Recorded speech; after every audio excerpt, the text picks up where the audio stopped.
নমস্কার, নিউজ 18 বাংলা ডিজিটালে আপনাদের সকলকে স্বাগত জানাচ্ছি। আমি আপনাদের সঙ্গে সোমরাজ। নবান্ন থেকে গুরুত্বপূর্ণ আপডেট নিয়ে আপনাদের সঙ্গে আমি ফেসবুক লাইভে এসেছি। গুরুত্বপূর্ণ আপডেট যেটা আজ থেকেই শুরু হয়ে গেল 100 দিনের কাজ। 100 দিনের যে কাজ দীর্ঘদিন ধরে রাজ্যে বন্ধ ছিল, মূলত তৃণমূল কংগ্রেস সরকারের সময় 100 দিনের কাজ নিয়ে দুর্নীতি ও স্বজন পোষণের অভিযোগ ওঠে কেন্দ্রীয় সরকারের তরফে। তারপর 100 দিনের কাজ বন্ধ করে দেওয়া হয়। সেই 100 দিনের কাজ এবার শুরু হলো। গতকালই কেন্দ্রীয় সরকারের পঞ্চায়েত ও গ্রামোন্নয়ন দপ্তরের মন্ত্রী শিবরাজ সিং চৌহান তিনি মুখ্যমন্ত্রী শুভেন্দু অধিকারীকে চিঠি দেন এবং 100 দিনের কাজ শুরু করার ছাড়পত্র দেন। জুন মাস থেকে যা হচ্ছে 100 দিনের কাজ, জুলাই মাস থেকে সেটা হয়ে যাবে 125 দিনের কাজ। জব কার্ড হোল্ডারদের জন্য বহু প্রতীক্ষিত এই কর্মসূচি রাজ্যে শুরু হচ্ছে। আজ থেকেই তা শুরু হয়ে গেল। কিন্তু জব কার্ড হোল্ডারদের ক্ষেত্রে যে এই 100 দিনের কাজ শুরু হলো, জুন মাসের জন্য 135 লক্ষ কর্মদিবস ইতিমধ্যেই তৈরি করা হয়েছে কেন্দ্রীয় সরকারের তরফে রাজ্যের জন্য।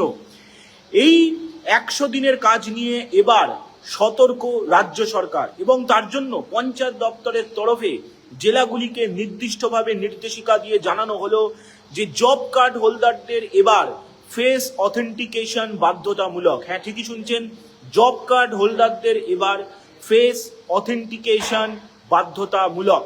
ইতিমধ্যেই জেলাগুলিকে সেই নির্দেশিকা পাঠিয়ে জানিয়ে দেওয়া হয়েছে।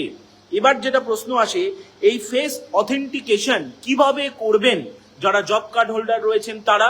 যেটা আপনাদের জানিয়ে রাখি, একটি অ্যাপ ইতিমধ্যেই তৈরি করা হয়েছে, যে অ্যাপের মাধ্যমে এই তাদের উপস্থিতি, অর্থাৎ যারা 100 দিনের কাজ করবেন যে শ্রমিকরা, তাদের সেই অ্যাপে উপস্থিতি বাধ্যতামূলক হবে এবং 24 ঘন্টা আগেই এই ফেস অথেন্টিকেশনের কাজ করতে হবে। তেমনটাই পঞ্চায়েত দপ্তরের তরফে জারি করা নির্দেশিকায় বলা হয়েছে। এবং বলা হয়েছে যে এই যে উপস্থিতি নেওয়ার জন্য যে মোবাইল ফোন বা ডিভাইস আগে থেকেই যেটা আপলোড করা থাকবে, অর্থাৎ যে সফটওয়্যারটা আপলোড করা থাকবে সেই সফটওয়্যারের মাধ্যমেই উপস্থিতি বাধ্যতামূলক হবে ফেস অথেন্টিকেশনের মাধ্যমে। 100 দিনের কাজের যে কমিউনিটি প্রকল্পগুলি রয়েছে সেখানে উপস্থিতি নেওয়ার দায়িত্বে থাকবেন একজন করে সুপারভাইজার, আর যে ইন্ডিভিজুয়ালি বেনিফিশিয়ারি স্কিম থাকবে তার উপস্থিতি নেওয়ার দায়িত্বে থাকবেন গ্রাম রোজগার সহায়ক, অর্থাৎ তারাই উপস্থিতি নিয়ে নেবেন যারা 100 দিনের কাজ করছেন তাদের। শুধু তাই নয়, যদি গ্রাম রোজগার সহায়ক যদি অনুপস্থিত থাকে তাহলে অন্য কোনো কর্মী তাদের উপস্থিতি নথিভুক্ত করতে পারবেন। এছাড়াও বলা হয়েছে যে কাজ শুরু হওয়ার 24 ঘন্টা আগেই এই কাজ শেষ করতে হবে, তেমনটাই পঞ্চায়েত দপ্তরের তরফে জারি করা নির্দেশিকায় উল্লেখ করা হয়েছে। পাশাপাশি এটাও উল্লেখ করা হয়েছে যে ডিভাইস রেজিস্ট্রেশন বা উপস্থিতি রেকর্ডে যদি কোনো গাফিলতির কারণে শ্রমিকদের উপস্থিতি নথিভুক্ত না হয় তাহলে প্রশাসনিক ত্রুটি হিসাবে গণ্য করা হবে। রাজ্যের পঞ্চায়েত ও গ্রামোন্নয়ন দপ্তরের তরফে 100 দিনের কাজ নিয়ে কড়াকড়ি নির্দেশিকা পাঠিয়ে দেওয়া হলো, তার কারণ যাতে ভুয়ো জব কার্ড ব্যবহার আটকানো যায়।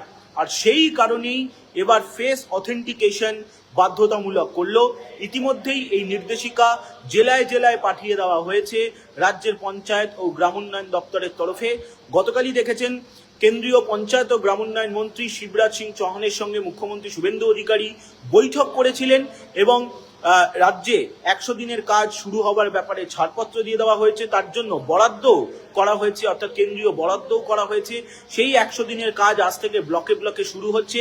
আর তা নিয়েই এবার কড়াকড়ি নির্দেশিকা রাজ্যের পঞ্চায়েত ও গ্রামোন্নয়ন দপ্তরের, এবং সেখানেই স্পষ্ট উল্লেখ করে দেওয়া হয়েছে এবার ফেস অথেন্টিকেশন বাধ্যতামূলক। আপনারা অবশ্যই নিউজ 18 বাংলা ফেসবুক পেজে নজর রাখুন যাবতীয় খবরের আপডেট জানার জন্য।